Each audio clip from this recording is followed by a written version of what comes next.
என்னுடைய சப்ஸ்கிரைபர் அனைவருக்கும் வணக்கம். இன்றைக்கி நம்ம என்ன பதிவில் பார்க்க போகிறோன்னா, ஜான்சி ராணி லட்சுமிபாய் அவர்களின் வாழ்க்கை வரலாறு தான் பார்க்க போகிறோம். ஜான்சி ராணி லட்சுமிபாய் 1828 முதல் 1858 வரை இந்தியாவின் முதல் சுதந்திர போரின் முக்கிய புரட்சிகர தலைவரும் ஜான்சியின் ராணியும் ஆவார். ஜான்சி ராணியின் பிறப்பு நவம்பர் 19, 1828 வாரணாசி. தந்தை மோரோ பந்த் தாம்பே, தாய் பாகீரதி சப்ரே.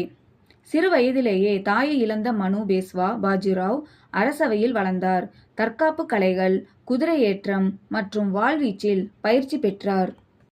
கணவர் மறைவிற்கு பின் தத்தெடுக்கப்பட்ட மகன் தாமோதர் ராவை ஆங்கிலேயர்கள் வாரிசாக ஏற்க மறுத்தனர்.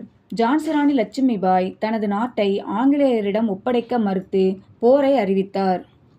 1858 ஜான்சியை ஆங்கிலேயர்கள் முற்றுகையிட்ட போது ஆண் வேடமிட்டு தனது படைகளை வழிநடத்தி எதிரிகளை துணிச்சலுடன் எதிர்கொண்டார். வீரமரணம். ஜான்சி வீழ்ந்த பின் குவாலியர் சென்ற அவர் ராணி லட்சுமிபாயின் வாழ்க்கை மற்றும் சாதனைகள் போரில் கடுமையான காயமடைந்து ஜூன் 18, 1858 அன்று வீரமரணம் அடைந்தார்.